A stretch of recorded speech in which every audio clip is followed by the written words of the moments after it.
So what do you do when you feel that you have no direction in your life? Maybe you're feeling lost or hopeless, or maybe you just haven't thought about what you want this life to be for you. And you see, don't fall for the trap that the majority of people fall for. And that is, people get thrown into this life and then they just flail about, never figuring out a proper direction to go in. They're just drowning in the sea of life, and their whole life is just a struggle until one day they run out of energy and they drown.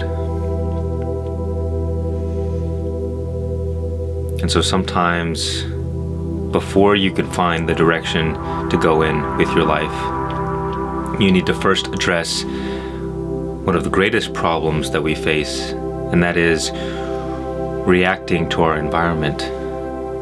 Always reacting to our emotions, reacting to our thoughts, reacting to the people around us. And this is why people get lost. This is why people have no direction. When you're always being pulled into these different paths by your emotions and by your thoughts and by people, well, then you've given your power to forces outside of you. And do you think that they have your best interest, or even can understand what your best interest is?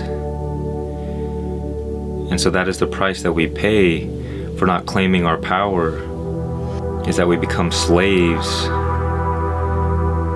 And whatever we are a slave to, that will determine the well-being in our life. And most people choose bad masters. They choose the lower instincts. They choose temporary pleasures. Because if you're addicted to something, that means it is your master. Because if you were free from it, then it wouldn't be an addiction. And you wouldn't have a craving to do it. And you know the difference when something has a hold over you or when something doesn't. And a lot of people will fall into this kind of Stockholm Syndrome mindset, where they begin justifying their addictions and their behavior.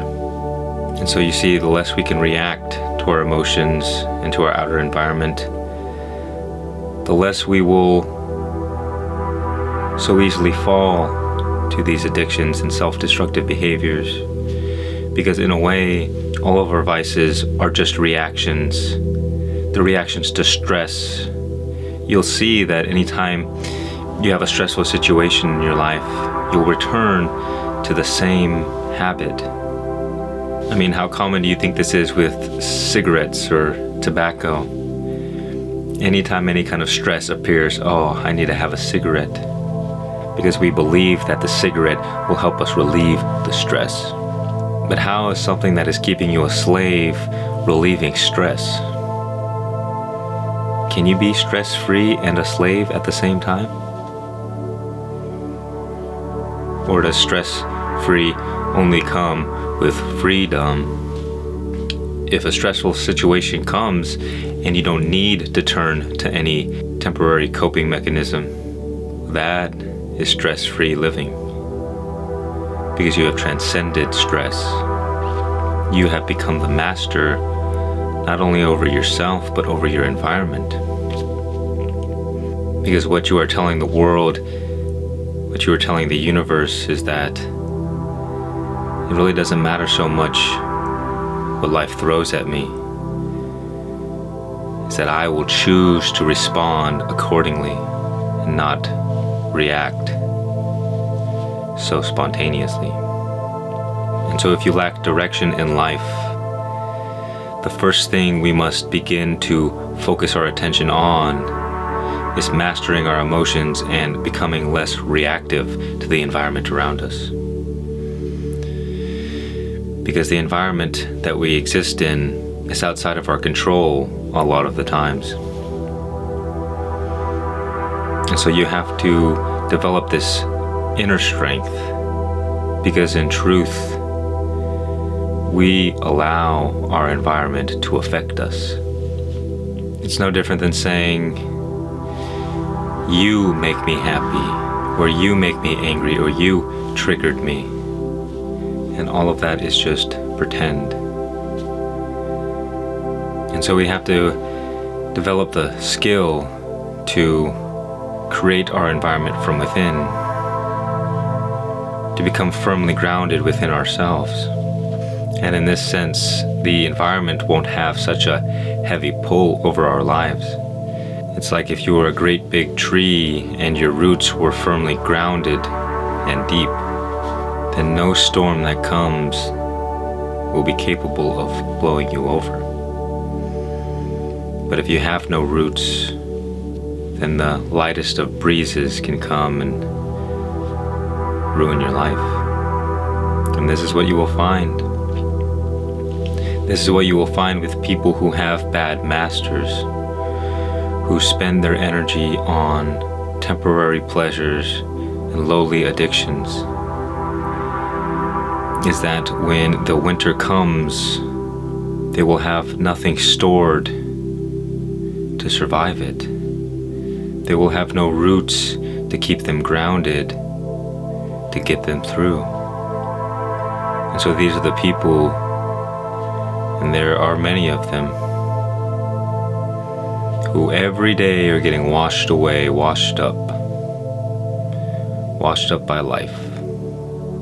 Because without purpose, without that grounding force, you will have nothing to justify the suffering that you will experience. And without that justification, without that counterbalance, it is very easy to become bitter and hateful and resentful. And typically the end result is that of suicide, or worse, taking as many people out on the way to suicide. And understand that as we get older, we are less able to weather the storm, because the gravity and the entropy of life is weighing heavily on our bones and our bodies, and eventually we will decay and fall away. And so at 20, you may be able to withstand a strong storm without being grounded in purpose. But at 30, 40, you will not have the same power as you once did. If you have allowed your life to continue on without discovering your purpose, or discovering any purpose for that matter, then that is a very terrifying and horrible experience, because the regret weighs heavily on our souls. And so don't allow this lack of direction to go on, because you can get away with wandering throughout your 20s, but as you get into your 30s and 40s and 50s, you better have some kind of vision that you're walking toward. You better have some kind of dream that you want to experience. Because without that, you'll find that there are not too many things that can justify the suffering of our existence. And so we have to consciously create that for ourselves. And you see, to discover our purpose, to discover our direction in life, this doesn't take any effort.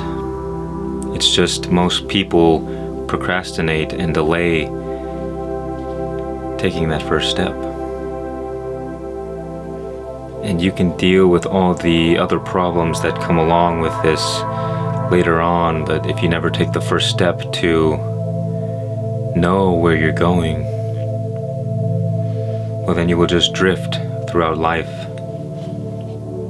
And your life will be in the hands of forces outside of your control, and you will live a life that is unfavorable.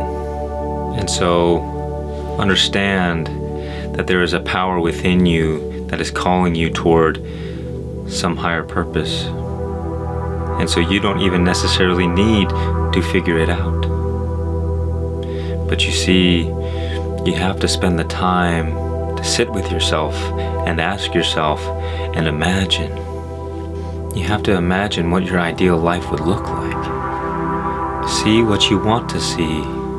Be who you want to be. And it doesn't matter anything else. No exceptions, no buts, but this, but that. I can't do this for this reason, or this person did this to me, so I can't do this, so I didn't get this. Just let go of the story and ask yourself, what do you want? And block out everything else, because it's just a distraction. What do you want for the people around you? What kind of life do you want to live? What kind of emotions do you want to feel? And if you sit and ask yourself, let's say before bed, then your unconscious will get to work in formulating these ideas for you. And you will get moments of inspiration. You will get ideas here and there. And slowly but surely the path will be unveiled for you.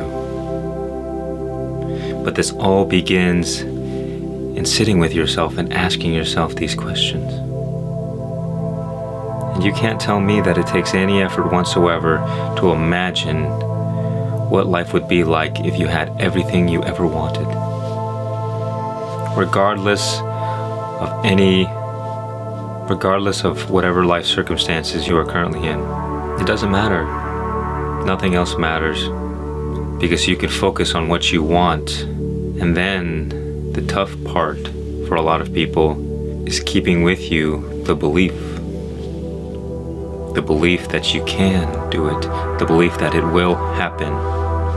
Because you can dream the dream all you'd like, but the moment you question yourself and you question the possibility, then that's the moment your dreams begin to wither away. Because life will distract you. The practical life will begin stealing your attention. And so if you don't have 100% certainty, slowly, day by day, your belief in your dream will begin to fade away. And one day you look at your life and you look back and you realize you sacrificed your dreams for the practical life, for certainty. And even though your life may be good on the surface, there's still a part of you, part deep inside, that says, maybe I could have been more. Maybe I could have lived more. Don't allow yourself to experience this terrible regret. And so first, we want to practice becoming more non-reactive. And then we want to create a vision for ourselves. And then we must have the belief that the vision will be fulfilled. Because on our way down that path to creating our dreams, there will be many distractions, and that is good.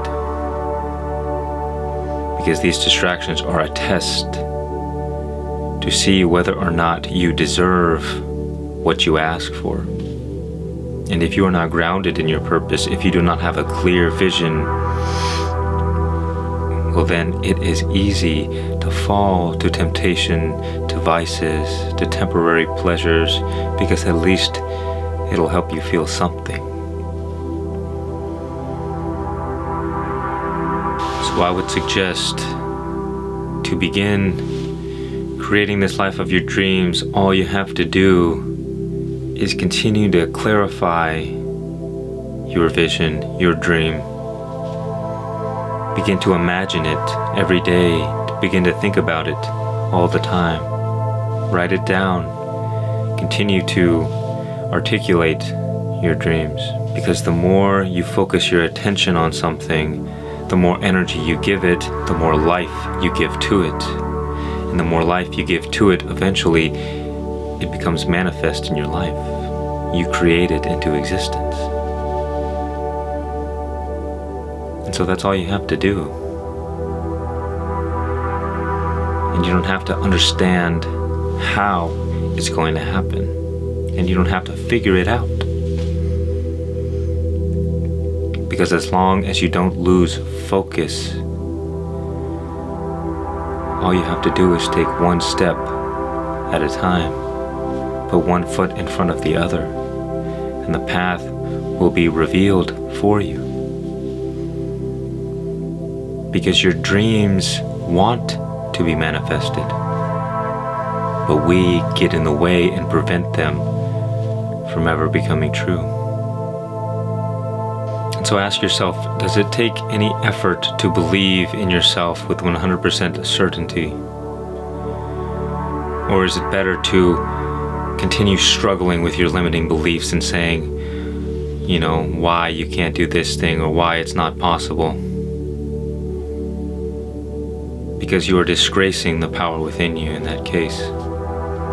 And the punishment associated with that sin is that somebody else will come along and take control over you, and you will live your life as a slave, whether to addictions or to the system or the people around you. Your punishment will be looking back at your life and wondering what could have been. The punishment will be the regret on your deathbed. And so ask yourself, is that a future that you want to experience?